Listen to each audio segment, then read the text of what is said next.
Good morning. ಎಲ್ಲರಿಗೂ ಶುಭೋದಯ.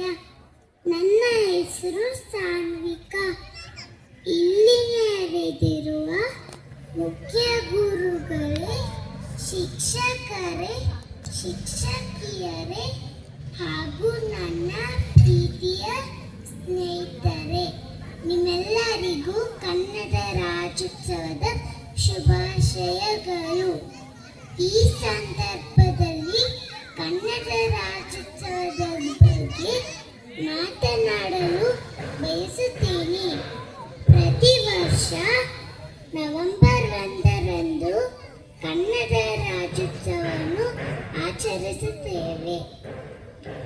1956ರಲ್ಲಿ ದಕ್ಷಿಣ ಭಾರತದ ಎಲ್ಲ ಕನ್ನಡ ಭಾಷೆ ಮಾತನಾಡುವ ಪ್ರದೇಶಗಳನ್ನು ವಿಲೀನಗೊಳಿಸಿ ಮೈಸೂರು ರಾಜ್ಯವನ್ನು ರಚಿಸಲಾಯಿತು.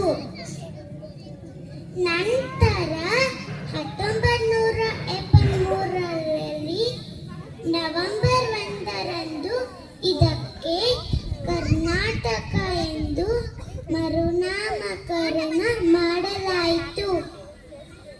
ಇಂದಿನ ದಿನ ಕನ್ನಡಕ್ಕಾಗಿ ಮಡಿದ ಹೋರಾಟಗಾರರನ್ನು ಸ್ಮರಿಸಿ ರಾಜ್ಯಾದ್ಯಂತ ಕೆಂಪು ಮತ್ತು ಹಳದಿ ಬಣ್ಣದ ಧ್ವಜವನ್ನು ಹಾರಿಸಲಾಗುತ್ತದೆ. ಇಷ್ಟು ಹೇಳಿ ನನ್ನ ಪುಟ್ಟ ಭಾಷಣವನ್ನು ಮುಗಿಸುತ್ತಿದ್ದೇನೆ.